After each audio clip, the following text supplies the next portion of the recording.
Welcome to Chillin' 101. We hope this video helps. You begin by confirming hardware and drivers so Windows can see devices. Once done, make sure the device you want is in pairing mode.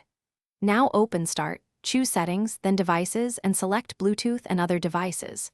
You do this because that page centralizes pairing and power controls. If Bluetooth is off, toggle it on. That activates the radio.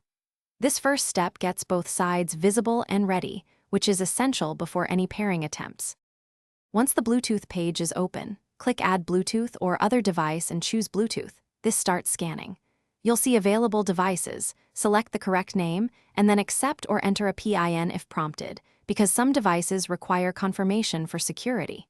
After pairing, Windows shows connected. Make sure to test audio, keyboard, or mouse input to verify functionality. If the device needs a driver, Windows will fetch it automatically or prompt you. Allow that to complete before finishing.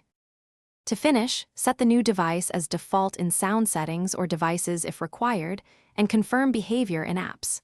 If pairing fails, remove the device entry and re-add it, because stale pairings often block reconnection. Make sure Windows and the device firmware are up to date.